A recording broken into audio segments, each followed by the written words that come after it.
오늘은 이 주보에 있는 대로 바울의 에베소 사역 두 번째 시간인데요. 특별히 이 에베소에서 어떤 일이 났는가에 대해서 우리가 살펴보고, 또 하나님께서 바울을 통해서 에베소에 어떻게 역사하셨는지 우리가 말씀을 통해서 함께 은혜 받고자 합니다. 거기 우선 8절로 10절까지 좀 읽어주시죠. 바울이 회당에 들어가서 석 달 동안 담대히 말하며 하나님 나라에 관한 것들을 강론하여 설득하였다. 그러나 어떤 이들은 마음이 굳어져서 순종하지 않고 군중 앞에서 그 도를 비방하므로 바울이 그들을 떠나 제자들을 따로 세우고 두란노 소원에서 날마다 강론하였다. 그가 2년 동안 이같이 하니 아시아에서 사는 자들이 유대인이나 헬라인이나 다 주님의 말씀을 들었다. 바울이 회당에 들어가서 얼마 동안 담대히 말씀했어요? 석 달 동안. 이 회당을 영어로는 시나고그라고 하는데, 유대인의 공동체 주이시 커뮤니티에는 반드시 시나고그가 있습니다. 회당, 예루살렘에는 성전이 있고 기타 지방에는 회당이라는 게 있는데, 여기서 하나님께 예배하고 또 하나님의 말씀을 배우고 강론하는 그런 장소인데요. 바울 사도는 에베소에서 자신을 선대하는 몇 사람들의 도움을 힘입어서 에베소 지역에 가서, 에베소 회당에 가서 석 달 동안이나 이 담대히 하나님의 말씀을 증거한 겁니다. 이 에베소 사역의 이 핵심이 뭔가? 거기 보시면 8절 하반절에 하나님 나라에 관한 것들을 강론하며 설득하였다. 바울이 회당에서 석 달 동안 설교했는데 뭘 설교했어요? 하나님 나라에 관한 거. 바울이 회당에 가서 석 달 동안 설교했는데 뭘 설교했어요? 하나님 나라에 관한 걸 설교했다는. 하나님 나라, 하나님 나라, the kingdom of God, 하나님의 나라에 대해서 이 설교를 했단 말. 하나님의 나라라고 하는 것은 하나님의 통치가 미치는 영역을 가리킵니다.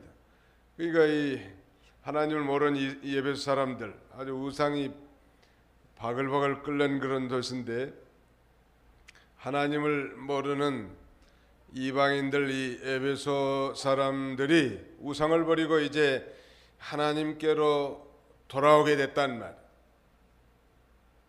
하나님의 나라가 그만큼 이루어진 거예요. 오늘날도 이 믿지 않는 사람들이 전도받아서 예수를 믿게 되면 그만큼 하나님의 나라가 확장이 되는 거예요. 자, 좀 더 구체적으로 바울이 그 에베소 사역에 있어서 이 핵심은 하나님 나라에 관한 것을 전파했는데요. 하나님의 나라라고 하면 한 4가지 정도를 생각할 수 있는데, 첫째는 그리스도를 통한 구속운동이에요. 즉 하나님의 예정과 섭리로 이루어지는 그리스도를 통한 구원운동, 구속운동이 하나님의 나라고, 그 다음에는 성령으로 택한 백성들을 불러서 믿게 하고 영원히 자라남으로 하나님의 형상을 닮아가는 것, 그게 하나님의 나라란 말. 우리 식으로 말하자면, 개인적으로 말하자면 구원을 이루어 나가는 것이 그 심령의 하나님의 나라가 이루어지는 거예요. 하나님의 예정과 섭리로 이루어지는 그리스도를 통한 구속운동이 그 첫 번째라고 하면, 두 번째는 성령으로 택한 백성을 믿게 하고 영원히 자라남으로 하나님의 형상, 즉 하나님의 성품을 닮아가게 하는 것, 이것도 하나님의 나라가 내적으로 확장돼 나가는 거예요.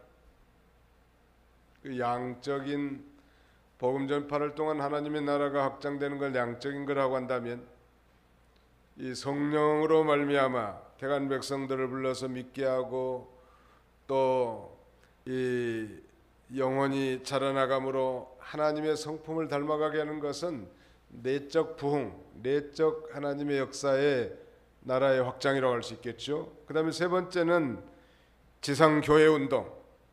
오늘날 이 지상에 사는 이 교회 운동, 하나님의 말씀을 전파하고 또 그 말씀을 배워서 순종하는 것. 이 교회라고 하는 에클레시아라고 하는 말은 이 바깥으로 부름을 받은 자들의 모임이다, 그런 원어적 의미가 있지만, 그러나 좀 더 구체적으로 말한다면 이 교회는 하나님의 말씀을 믿고 순종하는 자들의 모임이요, 이 교회 안에 하나님의 말씀을 믿지 않고 불순종하는 자들이 있다면 그건 교인들이지 신자들이라고 말할 수 없어요. 미국에 가니까 이민자들 교회는 하나님의 말씀을 믿지 않고 교회 나온 사람들이 꽤 많아요. 또 그런 사람들이 집사가 되어 있는 사람도 있더라고. 그러니 그 교회가 얼마나 시끄럽겠는가 한번 생각해 보시오. 오늘도 한국의 교회들, 시끄러운 교회들은 예수 안 믿는 사람들이 상당히 있는 줄 알면 돼요. 교회 나오고 뭐 집사님 되고 그래서 뭐 다 신자고 천국 백성인 줄 아는 건 착각이라. 교회 안에는 믿어보려고 오는 사람도 있고 그저 아직 믿지는 않지만 왔다 갔다 하는 사람도 있고, 그저 하나님을 하나님 아버지로 예수 그리스도를 자신의 구주로 믿는다기보다는 이 적당한 종교심과 교양 그리고 경건에 만족한 사람들도 있는 것입니다. 정말 베드로같이 주는 그리스도시요 살아계신 하나님의 아들이시니다 이렇게 고백하고 하나님의 말씀을 믿고 순종하는 자들이 진정한 교회라고 할 수 있는 것입니다. 그 다음에는 지상교회 운동뿐만 아니라 장차 예수 그리스도의 재림으로 말미암아 이루어질 천년왕국, 그리고 천년왕국 이후에 이루어질 영원한 하나님의 나라, 무궁세계, 이게 다 토탈 하나님의 나라에 대한 정의라고 할 수 있습니다. 1차적으로는 그리스도를 통한 구속이지만 2차적으로는 구속받은 성도들이 자라나서 하나님의 형상을 닮아가는 것이고, 오늘날 이 교회 운동, 이건 구원 운동인데 넓게 말하자면 이게 다 하나님 나라 운동이에요. 여기서 무슨 교회에서는 무슨 세상 나라 운동하는 거 아니에요.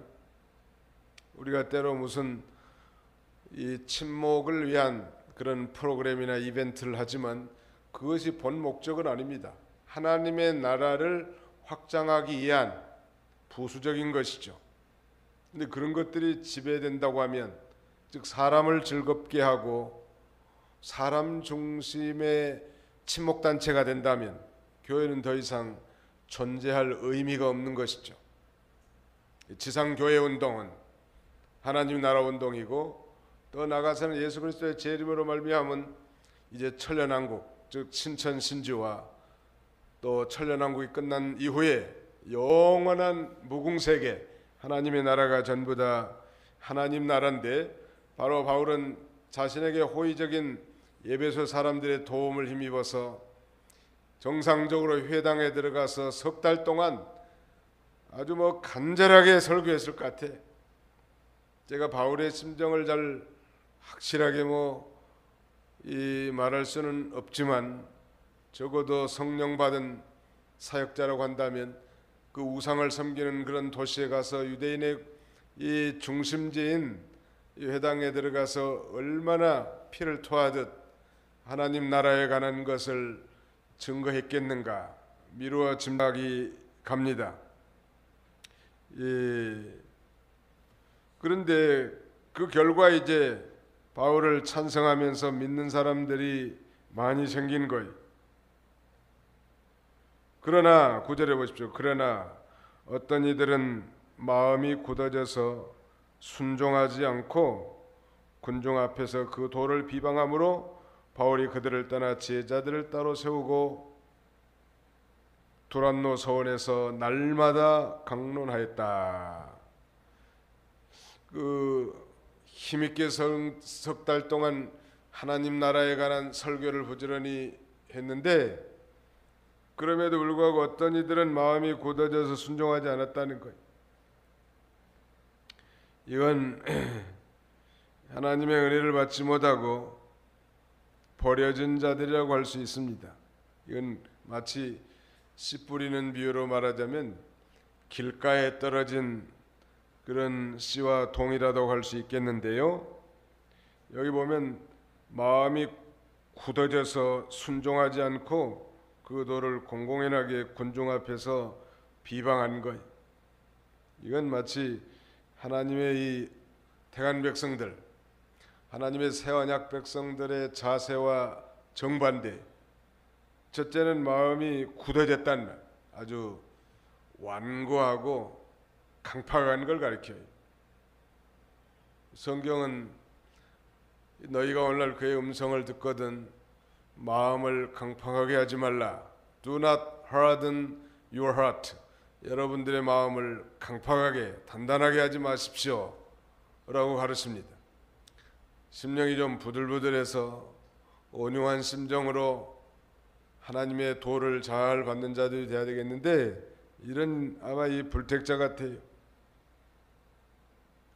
이 교회는 하나님의 말씀을 믿고 순종하는 공동체라고 했는데 아주 굳어졌단 말, 굳어져서 순종하지 않고 그 도를 공공연하게 비방한 거예요. 이런 자들도 언제나 있다는 걸 언제나 잊지 말아야 합니다. 하나님의 참된 백성들은 아주 마음이 온유하고 순종하고 또 하나님의 말씀을 받을 때 아주 꿀송이와 같이 달게 받을 텐데 그러므로 하나님이 그들을 돌봐주시고 그들을 권고하실 텐데 이렇게 공공연하게 반대하는 사람들도 있는데 그런 걸 이상하게 생각할 필요가 없단 말.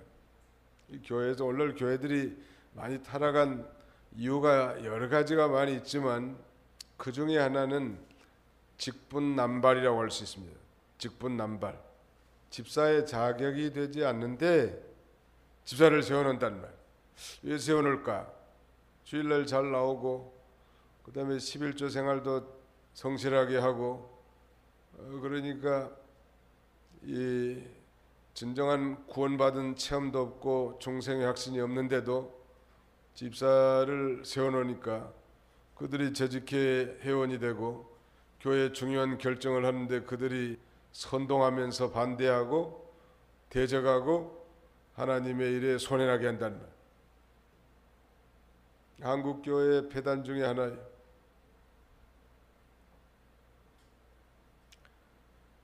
너무 직분에 인색하는 것도 좋은 현상은 아니지만 그러나 이 직분을 남발하는 거 모든 교회는 서울에 어떤 교회는 자기 교회 얼마 되지도 않은데 국회의장이 출석했는데 장로를 세웠다는 아무리 국회의장이라고 해도 그 교회에 적어도 5년 이상 출석해야 자격이 될 텐데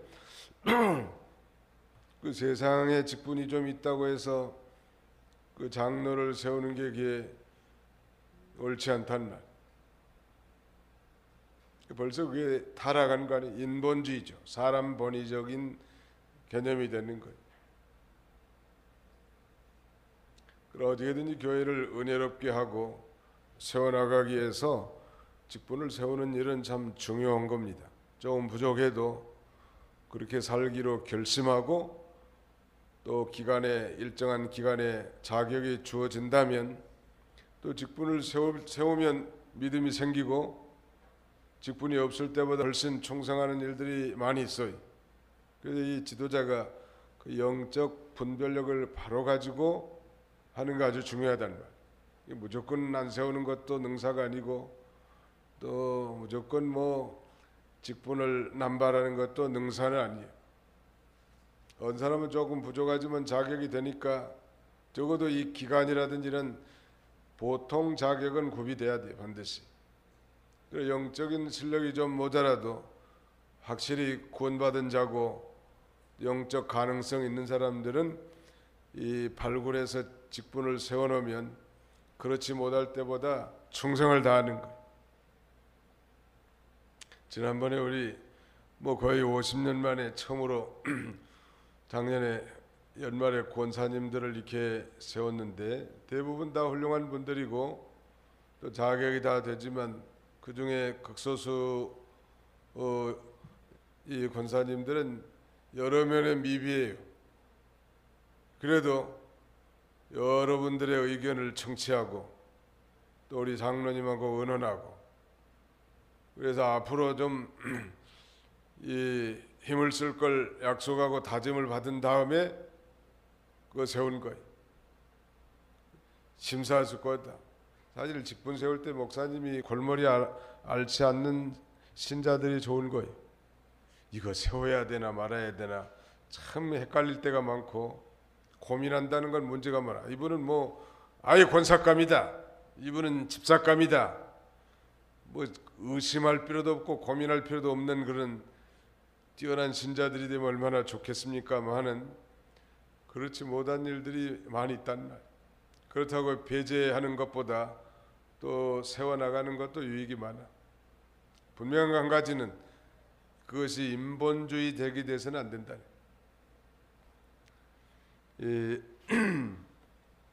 아주 마음이 굳어져서 순종치 않고 그 도를 비방하는 사람들이 생겼기 때문에 바울의 이 선교 전략을 바꿉니다. 어떻게 바꾸는가? 9절 하반절에 보면 그 비방하는 자들을 떠나서 제자들을 따로 세우고 두란노 소원에서 날마다 강론하였다. 에베소 사역의 소위 전략이에요. 지금 이게 이 지도자들이나 하나님의 일을 맡아서 하는 자들은 기도를 많이 하고 이런 이 전략을 세우는 게 아주 중요해요. 그 반대한 사람하고 늘 싸울 필요가 없단 말. 그래서 하나님의 말씀을 믿고 순종하는 이 제자들을 따로 세우고 두란노 서원이라고 하는 데를 아마 빌린 모양이에요. 두란노라고 하는 웅병가가 있었다고 하는데 그 철학을 강의하는 강당으로 두란노가 세운 것인데 당시에는 철학이 아주 번성기에 있기 때문에 이 바울이 이 두란노 서원을 빌려서 거기서 이 성경 말씀을 강론한 것입니다. 이건 참 지혜로운 거예요. 에베소의 이 바울 사도의 이 소위 비전 사역인데 그 사역의 핵심은 하나님 나라에 관한 것을 힘써 가르치는 전략은 그 제자들을 따로 세우고 그들에게 날마다 성경을 강론했습니다. 얼마 동안 했습니까? 10절에 그가 2년 동안 이같이 하니 아시아에 사는 자들이 유대인이나 헬라인이나 다 주님의 말씀을 들었다. 이 에베소 사역의 이 결과는 유대인이나 헬라인이나 많은 사람들이 주님의 말씀을 듣고 편만하게 전파된 거예요. 2년이면 안식일 날만 해도 200번은 한 100번은 설교했을 것 같고 하루에 2타임 오전 오후만 해도 한 200번은 했을 것 같은데 2년간 아주 집중적으로 하나님 나라에 관한 것을 설교한 거예요. 놀라운 역사가 거기에 많이 나타났습니다. 그 다음에는 11절 12절 한번 읽어주세요. 하나님께서 바울의 손을 통해 희한한 기적들을 행하시니 심지어 그의 몸에서 손수건이나 앞치마를 가져다가 병자들 위에 놓으면 그들에게서 병이 떠나가고 악한 영들도 나갔다. 바울에게 아주 희한한 기적들이 나타나는 거예요. 바울을 통해서. 바울 그러지 않았습니까? 바울의 손을 통해 희한한 기적들을 행하시니 심지어 그의 몸에서 손수건이나 앞치마를 가져다가 병자들 위에 놓으면 그들에게서 병이 떠나가고 악한 영들도 나갔다. 얼마나 바울이 능력 있는 성령의 권능을 입은 이 사역자면은 그의 손수건이나 또 저런 그 앞치마를 가져다가 병자들 위에 놓으면 그 병이 떠나가고 또 귀신 들린 자에게 올리면 그 악령, 귀신이 떠나갔다는 거예요. 오늘날도 좀 이런 역사가 있으면 교회가 아주 미어 터질 텐데 말이죠. 이 초대교회 성경이 완성되기 전에 소위 사인들, 기적들을 아포스톨릭 사인이라고 합니다. 사도적 표징이라고 하는데 오늘날은 이미 다 성경이 완성됐기 때문에 이렇게 범상한 기적들이 나타나지는 않습니다. 그러나 이런 일이 오늘날도 얼마든지 있을 수는 있단 말. 문제는 이 중요한 것은 이 바울을 통해 이런 놀라운 희한한 기적이 일어나게 한 것은 바울이 지금 성령의 강력한 권능을 힘입고 성령의 임재하에 있음을 증거한 것이고, 그 다음에는 바울이 증거하는 이 복음이 힘있게 전파되고 또 이 진리인 것을 이 확정해 주는 것입니다. 그러니까 말하자면 이 기적이라고 하는 건 하나의 이 보조적 효과가 있는데, 바울이 지금 이 바울을 통해서 역사하고 계시는 하나님의 역사, 이걸 확증해 주고 그가 전하는 이 복음 진리가 이 진실인 것을 확증해 준다는 말. 그래서 마치 복음을 들을 수 있도록 에베소 사람들로 하여금 문을 열어주고 하나님이 바울과 그의 말씀을 통해서 지금 역사하고 있음을 그 기적들을 통해서 확실하게 보여준 것입니다. 무슨 뭐 바울의 손수건 그 자체, 앞에 두르는 그런 앞치마 그 자체가 능력 있는 건 아니에요. 다만 하나의 수단으로 사용되었을 뿐이죠. 가령 우리 배운 이 18년 동안 12년 동안 그 혈루증 걸린 여인이 예수님 군중 사이로 가만히 와서 예수님 뒤로 서가지고 예수님의 옷자락을 잡는 순간 그 혈루의 근원이 다 말랐단 말. 이 천병이라고 불리는 이 혈루증, 자궁에서 이 피가 멈추지 않고 계속 흐르는 이런 이 불치의 병으로 얼마나 고민했겠냐는 말. 예수님은 모든 병을 다 고쳐주신다 하는 확실한 믿음, 그리고 예수님의 옷자락에 손만 만져도 나을 수 있겠다는 그런 참된 믿음이 그를 고쳐준 거지, 예수님 뭐 옷자락이 뭐 대단한 것처럼 생각해서는 안 된다.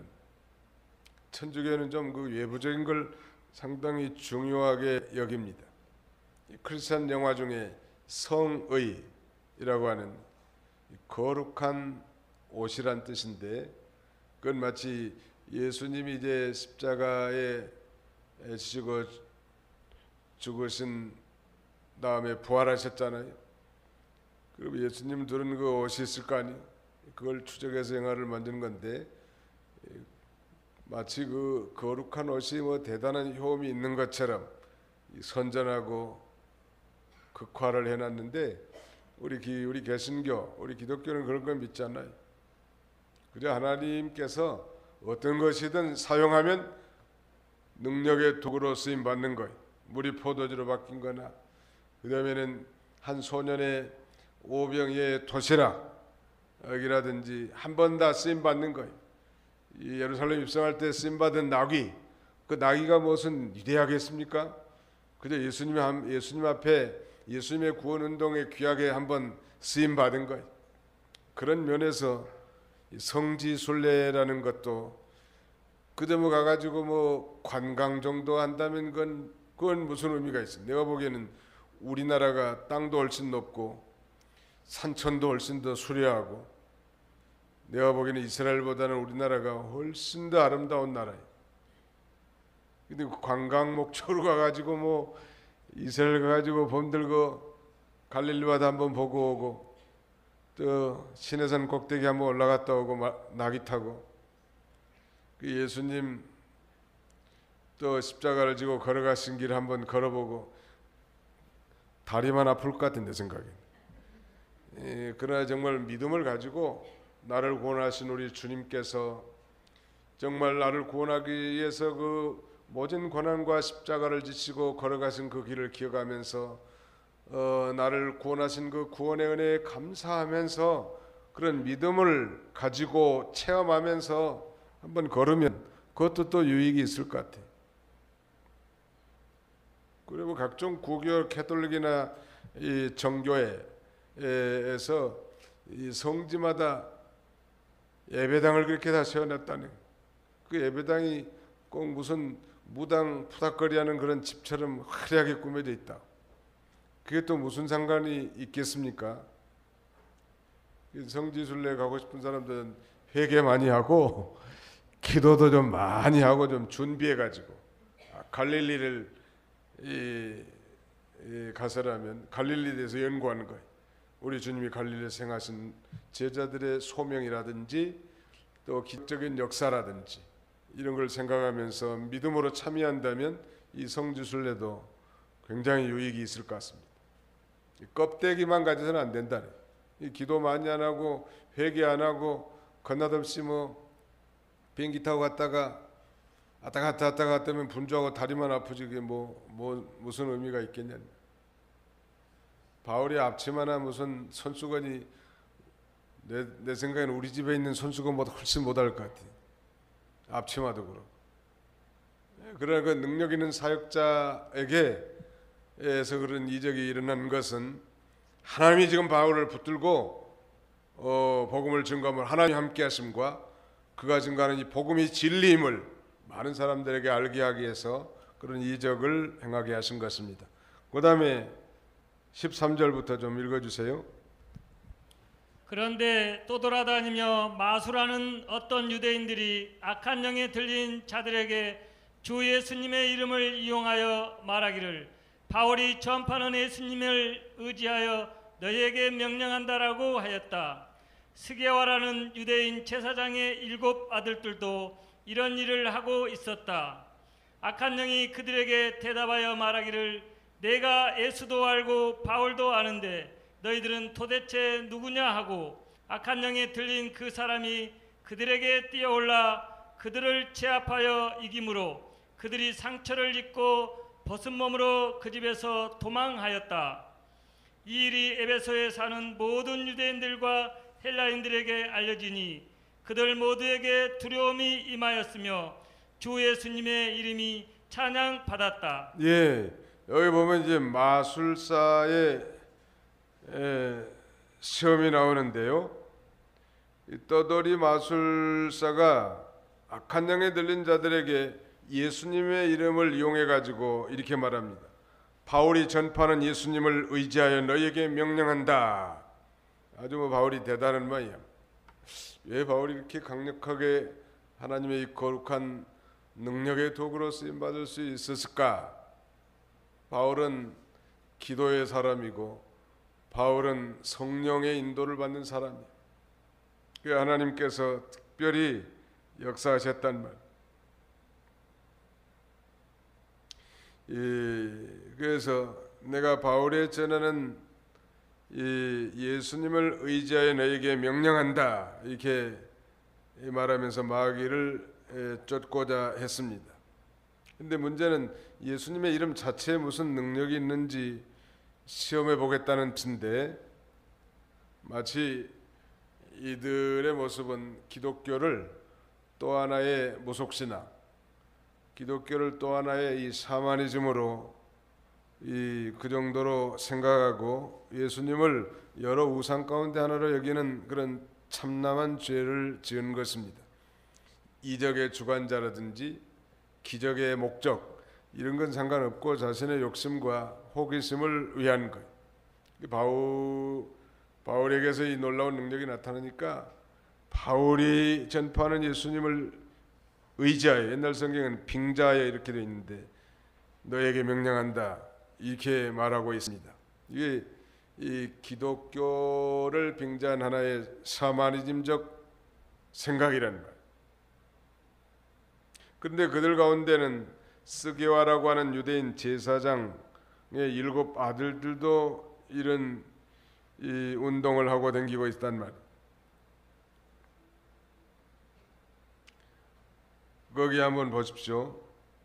15절 악한 영이 그들에게 대답하여 말하기를, 즉 스게와라는 유대인 제사장의 7 아들들에게 말하기를, 악한 영이 지금 말하는 거예요. 내가 예수도 알고 바울도 아는데 너희들은 도대체 누구냐 하고 악한 영에 들린 그 사람이 그들에게 뛰어올라 그들을 제압하여 이김으로 그들이 상처를 입고 벗은 몸으로 그 집에서 도망하였다. 예수님의 권능을 힘입고 축사, 즉 귀신을 쫓아낼 수 있을 건데 이들은 그저 껍데기로 지금 샤머니즘적으로 가서 이 증거한 거예요.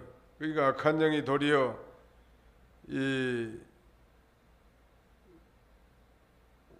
그들을 제압했다고 하지 않았습니까? 16절에 보니까 악한 영에 들린 그 사람이 그들에게 뛰어올라 그들을 제압하여 이김으로 도리어 그들이 상처를 입고 아주 벗은 몸으로 그 집에서 도망쳐 나갔다는 것.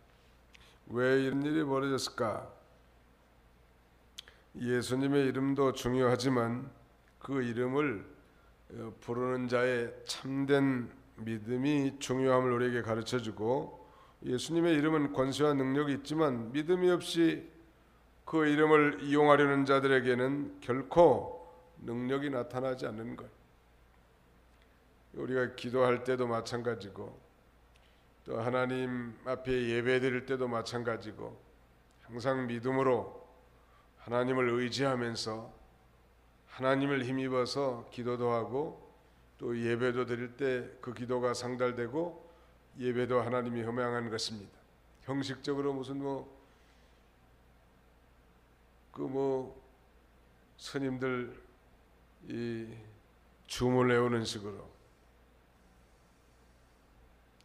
그렇게 하는 게 아니라 우리가 늘 주기도도 외우고 또 사도신경도 암송합니다마는 언제나 이 준비된 심정으로 또 참된 믿음을 가지고 고백하고 기도하는 그런 자세가 필요합니다. 형식적이라면 그것은 무슨 주기도야말로 정말 심오한 의미가 있고 구원받은 그리스도인들이 하나님 앞에 무엇을 구해야 될 것인가 자세하게 언급되어 있지 않습니까? 또 사도신경이라면 우리 구원받은 성도가 진정으로 무엇을 믿는가 아주 조목조목 아주 주옥같이 귀한 신앙 고백들이 가득 차 있는데 전혀 믿지도 않으면서 간절함도 없으면서 이 암송하고 구한다고 하면 그 무슨 능력이 있겠냐는 말. 천주교에서는 어떤 교인들이 뭘 잘못하면은 스님이 아니고 사제에게 가가지고 고해성찰하는데 그 벌을 내린대. 사제가 신부님이죠. 형제님은 한 주간 동안 주기도문을 100번 암송하시고 오십시오 그런다니. 그 100번을 정말 진정으로 주기도를 이 묵상하면서 하나님 앞에 간절히 기도하면 큰 효력이 있을 텐데 신부님이 시킨 대로 한다고 100번은 채워야 되고 안 하면 안 될 것 같으니까 그저 형식적으로 100번 외운들도 그게 무슨 소용이 있냐는 말.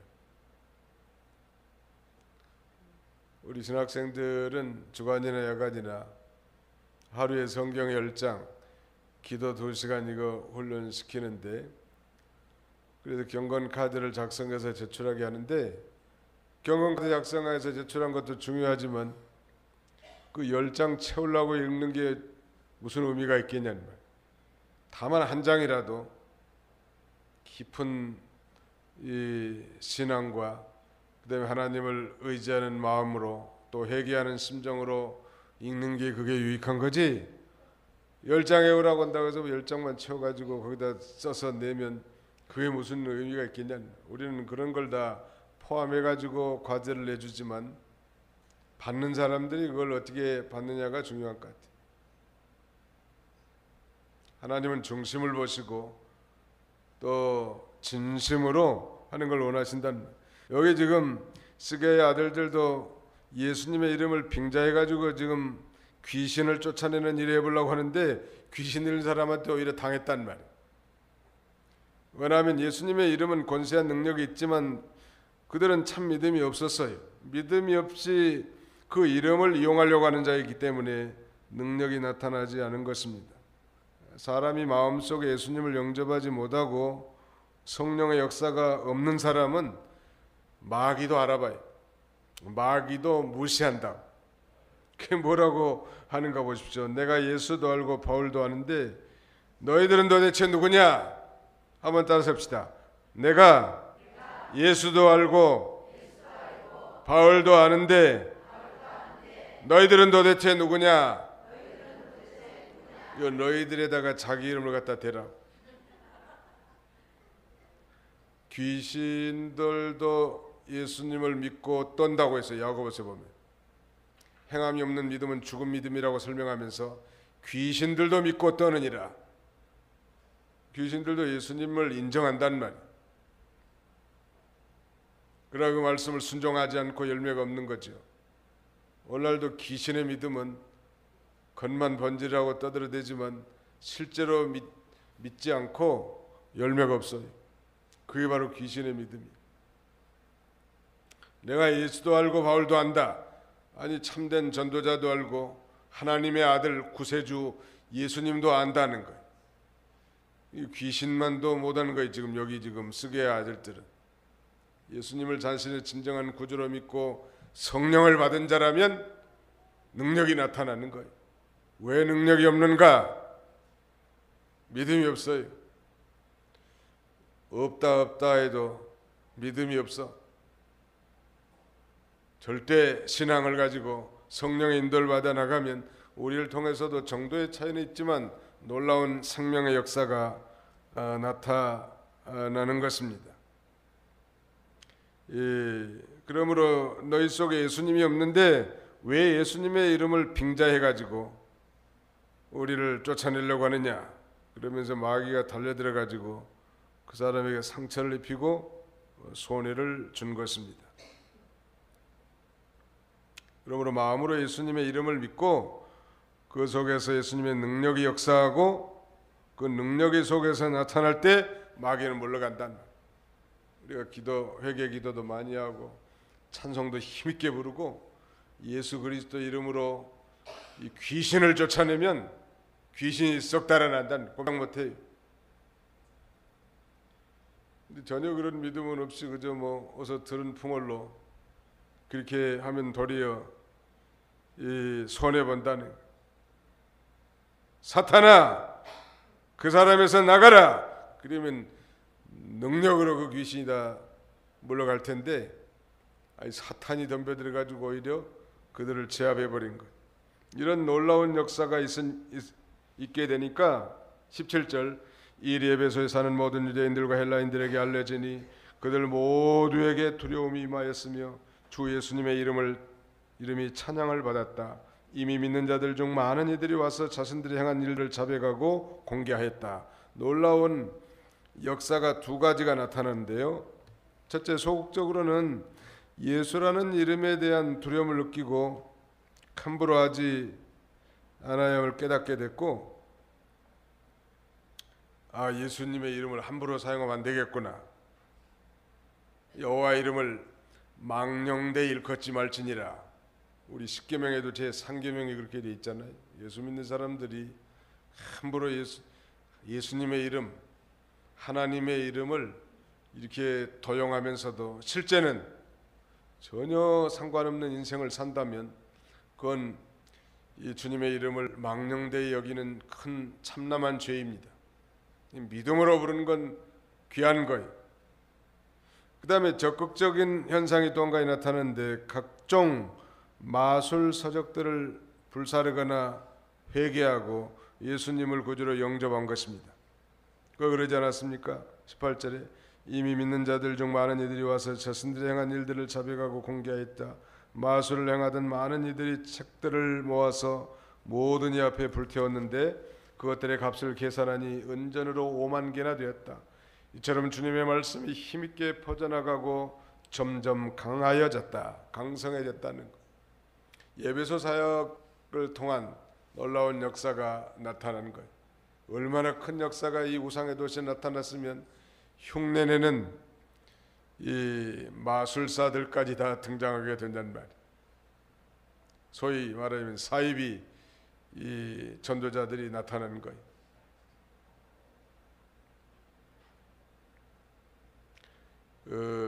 은 5만 개어치의 마술 서적들을 불태우는 이런 기적이 일어난 거예요. 은 5만 개는 은 하나가 한 드라크마라고 하는데 이건 장정 하루의 푸삭이라고 합니다. 이거 장정이 하루에 10만 원 벌면 얼마예요? 5만 곱하기 10만 원이면 얼마예요? 50만? 50만? 5천만? 네? 50억이요? 50억이래. 그러니까 뭐 얼마나 많은 책들을 불쳤는가 한번 보세요. 5만 곱하기 10만 하면 50억이래. 난 50억 가져본 적이 없기 때문에 계산이 잘 안 되는데 아무튼 엄청난 기적이 일어난 거죠. 그러니까 우상이 아주 창궐한 이 도시에 복음이 전파돼 가지고 이 거룩한 두려움이 엄습하고 예수님의 이름을 남용하는 자들에게 아주 손해가 되는 그런 역사를 사람들이 듣고 아이고 예수님의 이름에 대한 경외심 함부로 사용하지 않아야 되겠다 그런 마음이 들었을 뿐만 아니라 적극적으로는 믿고 회개하고 결단함으로 아주 50억 원어치나 되는 제사책 마술하는 책들을 갖다가 모아놓고 다 불사른 거예요. 다시는 이 쓸데없는 내가 마술을 쫓아가지 않겠다. 이런 그 놀라운 기적이 에베소 사역을 통해서 나타난 것입니다. 우리도 과거에 예수 믿기 전에 행하던 모든 것들을 다 버리고 이제 하나님의 자녀로 살게 됐는데 늘 성령 충만, 늘 말씀 충만해서 능력 있는 그리스도인들로 살고 또 우리를 통해서 이 복음이 전파되어 하나님의 나라가 확장되어 나가고 교회가 든든하게 세어 나가고 또 자신의 구원이 점점점 하나님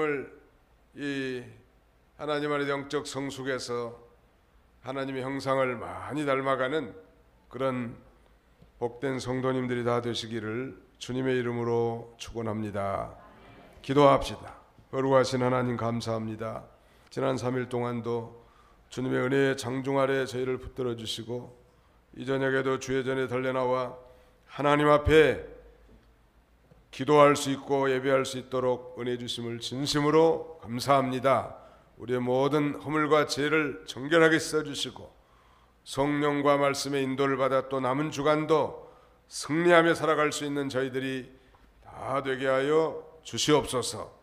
선한 일에 열심을 내는 친백성을 삼으려고 우리에게 구원의 확신도 주시고 또 영적으로 성숙한 그리스도인으로 자라나게 하실 뿐만 아니라 복스러운 소망 곧 우리 주 예수 그리스도의 영광 중에 나타나심을 기다리게 하셨사오니 악이 창궐하고 악한 일들이 이 창궐하는 이런 시대에 성령 충만하여 선한 일에 열심을 내고 또 선한 일을 행하다가 낙심하지 않고 우리 주님을 기쁘시게 하는 삶을 사는 저희들이 다 되게 하여 주옵소서. 우리 남은 주간 동안도 우리의 삶 가운데 우리 주님의 왕권을 우리의 삶 가운데 인정하게 해주시고 하나님이 나와 친히 동행함을 믿고 그 주님과 친밀한 동행하는 그런 가운데 거룩한 기쁨과 능력으로 살아가는 저희들이 다 되게 하여 주시옵소서. 예수님의 이름으로 기도하옵나이다. 아멘.